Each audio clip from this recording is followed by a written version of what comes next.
Pregunta número 59. Del libro Filosofía Rosacruz en Preguntas y Respuestas. Tomo segundo, de Max Heindel. ¿Por qué es que los clarividentes dan ideas y puntos de vista tan diferentes de lo que ven en el mundo invisible, a tal punto que es imposible reconciliar sus narraciones? Respuesta. Esta pregunta ha sido ampliamente explicada en el concepto Rosacruz del cosmos. Eso depende en una extensión considerable del hecho de que en el mundo invisible las formas son tan plásticas que pueden cambiar su figura en un abrir y cerrar de ojos, dando así al vidente no ejercitado una idea enteramente falsa. De aquí que el entrenamiento sea absolutamente necesario para la observación tanto allá como aquí, pero usted está errado en cuanto a la idea de que todos difieren. Existe un número considerable de personas que han desarrollado la visión espiritual, o tal vez la han adquirido involuntariamente, pero que sin embargo ven las cosas de modo parecido, y de esta manera corroboran las afirmaciones de otros. Tenemos, por ejemplo, ante nosotros la edición revisada de un libro escrito por una enfermera de hospital que había estado presente en muchas agonías y en su libro dice haber observado la misma cosa que nosotros hemos escrito en nuestros varios libros durante los últimos 10 años. El libro se llama El Ministerio de los Ángeles de Ministry of Angels, término que la autora aplica no solamente a la gran jerarquía que está inmediatamente por encima de la humanidad, según el término usado en el concepto Rosacruz del cosmos, sino a todos los seres humanos que han pasado más allá del velo. Sin embargo, aparte de eso, el libro está lleno de experiencias que han sido duplicadas por el que escribe miles de veces. Podemos tomar unos pocos ejemplos del resumen de este libro dados en The Occult Review, la revista oculta, para mostrar la similitud de las experiencias de esta dama con nuestras enseñanzas, tal como son expuestas en la literatura Rosacruz. Cuando ella tenía alrededor de 18 años de edad, una muchacha amiga suya llamada Maggie enfermó gravemente de un modo súbito y murió en sus brazos. Inmediatamente después de que su corazón había cesado de latir, dice ella. Yo vi distintamente ascender de su cuerpo algo con la apariencia de humo o vapor, tal como el que despide una olla con agua hirviendo. La emanación se elevó solo a poca altura y allí se transformó en una forma parecida a la de mi amiga que acababa de morir. Esta forma, indefinida al principio, gradualmente cambió hasta que tomó forma definida y se veía vestida con una especie de túnica de color blanco aperlado, como si fuera una nube, debajo de la cual los contornos de la figura eran claramente visibles. La cara era la de mi amiga, pero glorificada, sin huellas del espasmo doloroso que la había dominado momentos antes de su muerte. Esto es exactamente lo que hemos enseñado. En el momento de la muerte, cuando se ha roto el cordón plateado en el corazón, el cuerpo vital sale a través de las suturas del cráneo y queda suspendido a pocos pies por encima del cuerpo. Escribiendo sobre el tema de las últimas horas de los pacientes que cuidó, enfatiza el hecho de que a menudo, a despecho de la condición física o mental del moribundo, precisamente antes del fin, el agonizante parecía reconocer a alguien que no era de ellos junto al lecho, y a quien no veían los demás. He visto, dice, una mujer que había estado en estado comatoso durante horas, abrir súbitamente sus ojos con una mirada de alegre sorpresa, extender sus manos como si quisiese estrechar manos invisibles extendidas hacia ella, y luego, con lo que parecía un suspiro de alivio, expirar. He visto un hombre que había estado retorciéndose de dolor, calmarse de repente, dirigir sus ojos con una expresión de gozoso reconocimiento o algo o alguien que para los que lo observaron era solo vacío, y, pronunciando un nombre en tono de saludo, exhalar su último aliento. Recuerdo la muerte de una mujer que era víctima de esa terrible enfermedad, el cáncer maligno. Sus sufrimientos eran torturantes y oraba pidiendo sinceramente que la muerte le viniese pronto. En su agonía súbitamente su sufrimiento pareció cesar, la expresión de la cara, que momentos antes había estado contraída por el dolor, adquirió una expresión de radiante gozo. Incorporándose con su alegre destello en sus ojos, elevó sus manos y exclamó: «Oh, madre querida, has venido para llevarme al hogar. Estoy tan contenta». Y en el siguiente momento su vida física había cesado. Al principio la autora no podía ver estos seres invisibles por sí misma, pero gradualmente desarrolló la visión espiritual, de suerte que ella veía realmente a los que llegaban a recibir al moribundo en los reinos de la vida del espíritu y darles la bienvenida en otro estado de experiencia. La primera vez que recibí la prueba ocular, dice, fue en la muerte de L, una dulce muchacha de 17 años, que fue mi amiga íntima. Era víctima de la tisis. No sufrió ningún dolor, pero el cansancio que resulta de la extrema debilidad pesaba demasiado sobre ella, y anhelaba descanso. Poco tiempo antes de que expirase, me hice consciente de que dos espíritus estaban de pie junto al lecho, uno a cada lado. No me di cuenta cuando entraron al aposento, pero cuando por primera vez se me hicieron visibles, pude verlos tan distintamente como a cualquiera de los ocupantes humanos del aposento. En mi propio corazón, yo siempre he llamado ángeles a estos brillantes seres del otro mundo, y como a tales me referiré a ellos de aquí en adelante. Reconocí sus caras como las de dos muchachas que habían sido las amigas más íntimas de la que se estaba muriendo. Habían fallecido un año antes y eran entonces de más o menos la misma edad que ella. Un momento antes de que apareciesen, la muchacha moribunda exclamó: «Se ha oscurecido todo de repente, no puedo ver nada». Pero ella las reconoció inmediatamente. Una sonrisa hermosa de ver iluminó su semblante cuando extendió sus manos hacia adelante y en tono de gozo exclamó: «Oh, ustedes han venido a llevarme. Me alegro, porque estoy muy cansada». Los dos ángeles extendieron cada uno una mano, estrechando respectivamente uno la mano derecha de la muchacha agonizante, el otro la izquierda. Sus caras se iluminaron por una sonrisa aún más radiantemente bella que la de la cara de la muchacha que pronto iba a encontrar el descanso por el cual suspiraba. Ella no habló más, pero casi durante un minuto sus manos permanecieron extendidas, estrechadas por las manos de los ángeles, y continuaba mirándolos con la alegría en sus ojos y la sonrisa en su cara. Los ángeles parecían aflojar su apretón de las manos de la muchacha, que cayeron otra vez a la cama. Una señal apareció en sus labios como la del que se resigna alegremente a un muy necesitado reposo o sueño, y al momento siguiente ella era lo que el mundo llama un muerto. Esa bella sonrisa con la cual ella reconoció a los ángeles estaba todavía estampada en sus facciones. Notará usted que en el último ejemplo la muchacha moribunda habla de que la habitación se estaba oscureciendo. Este y otros muchos hechos son enseñados en el concepto Rosacruz del Cosmos y en otros libros nuestros, y hasta donde nosotros sabemos, en ninguna otra parte ha sido dada tan completa y definida información concerniente al tránsito del espíritu de la tierra de los vivos a la tierra de los muertos que viven. La autora comenta la actitud materialista de los parientes y amigos ante la presencia de la muerte, y ella frecuentemente sintió la inutilidad de querer convencerlos de la realidad de lo que ella misma fue capaz de atestiguar. En el último ejemplo, el padre de la muchacha era un escéptico completo y se había convencido de que no existe la vida futura. Las últimas palabras de su hija, la sonrisa que iluminó su faz cuando reconoció a sus amigas que habían venido a llevarse su espíritu, las consideraba como evidencias de una imaginación desordenada. Sin embargo, no siempre fue así. En el caso de un paciente que estaba muriendo de pulmonía, su mujer estaba sentada al lado de su cama, y él llamó su atención hacia el niñito de ellos que había muerto a la edad de 5 o 6 años, quien estaba esperándole. «Mírale, cómo sonríe y me da sus manos», exclamó él, «¿no puedes verle?». Aunque no le pudo ver como su marido, ella después dijo lo siguiente: «Estoy muy contenta de que él viese a B antes de morir.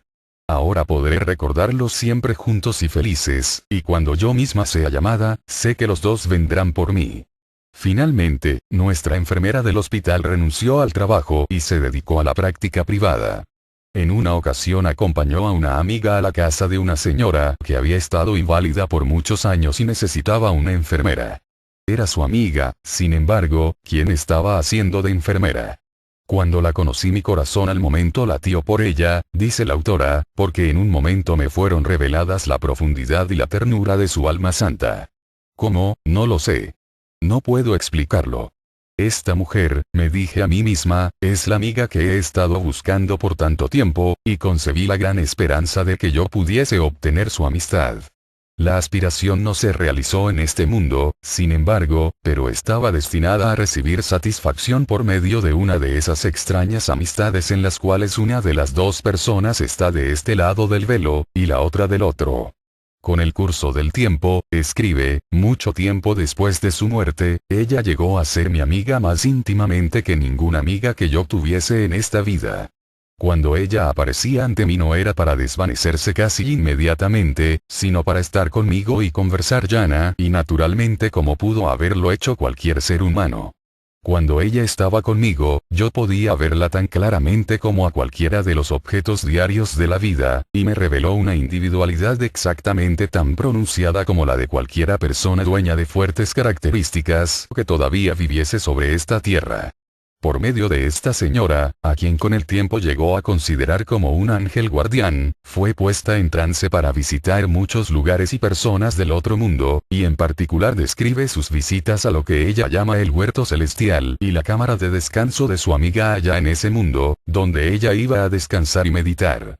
Podemos considerar estas descripciones como simbólicas, pero la experiencia no es ninguna experiencia menor, ni la sensación ninguna sensación menor, aunque así las describamos.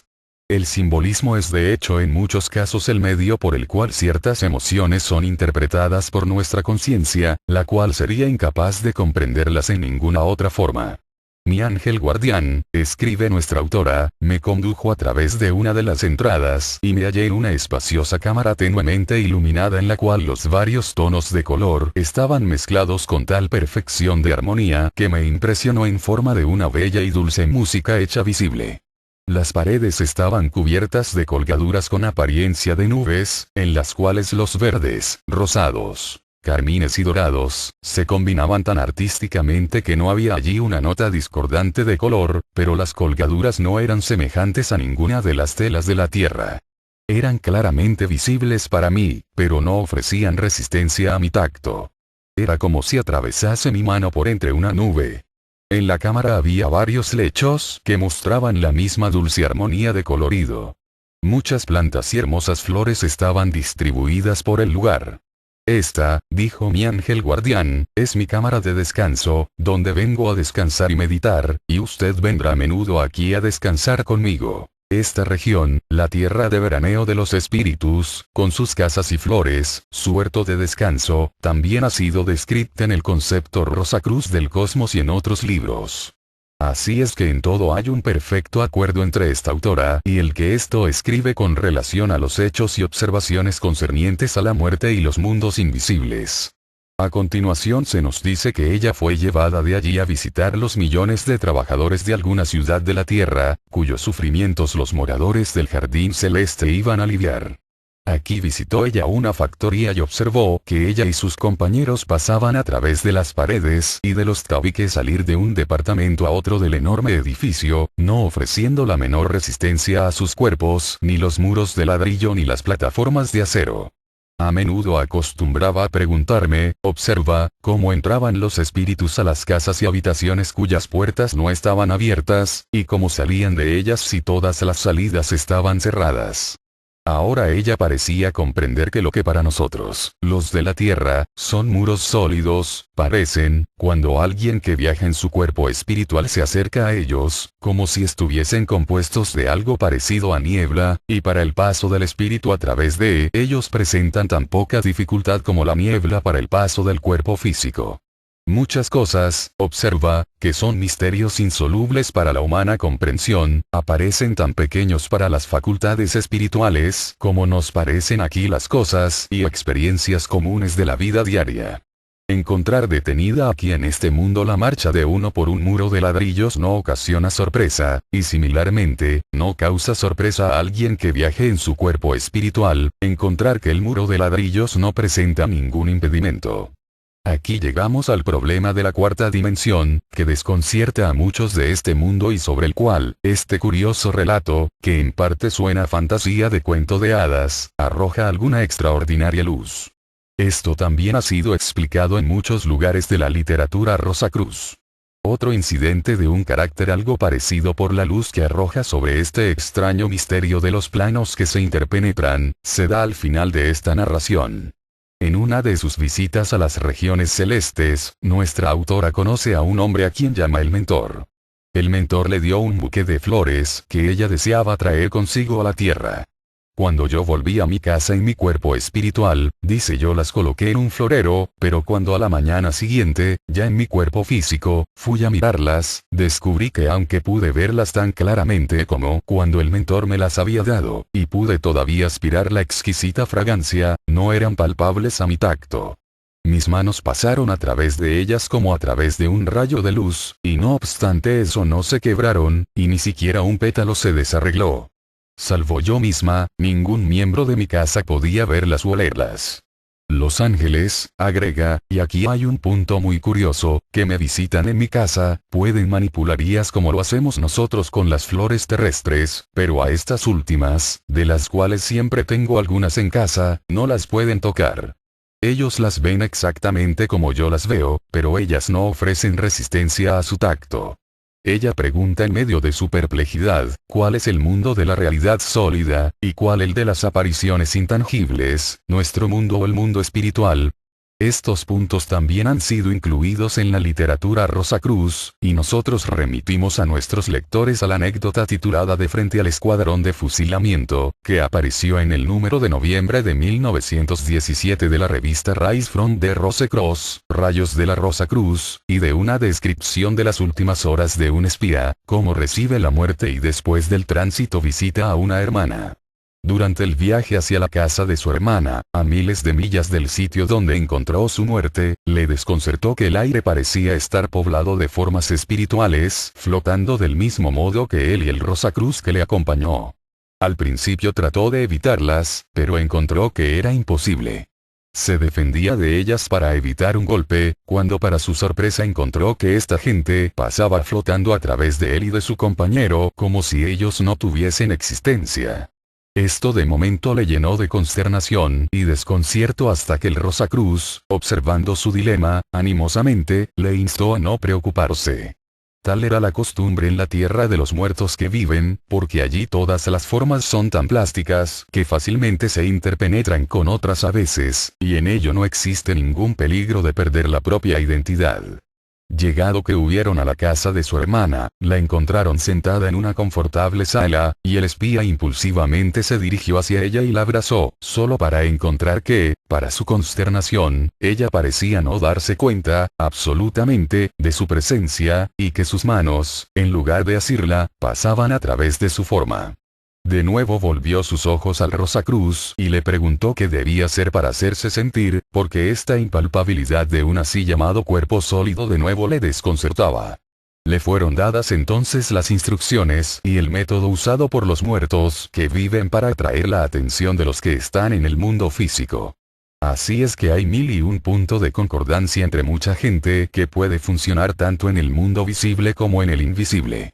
Más aún, esta guerra está aumentando grandemente el número de los que pueden llevar a cabo este acto, y por fin todos seremos capaces de hacerlo así, desde el más pequeño hasta el más grande. Será tan normal como la facultad de ver o oír. Así pues, gradualmente nos estamos familiarizando más y más con los mundos invisibles, y los puntos de concordancia ya sobrepasan con exceso a los puntos de divergencia. Por consiguiente no debe haber dificultad para aceptar, por esa razón, los relatos acerca de lo invisible. Del libro Filosofía Rosacruz en preguntas y respuestas. Tomo II, de Max Heindel.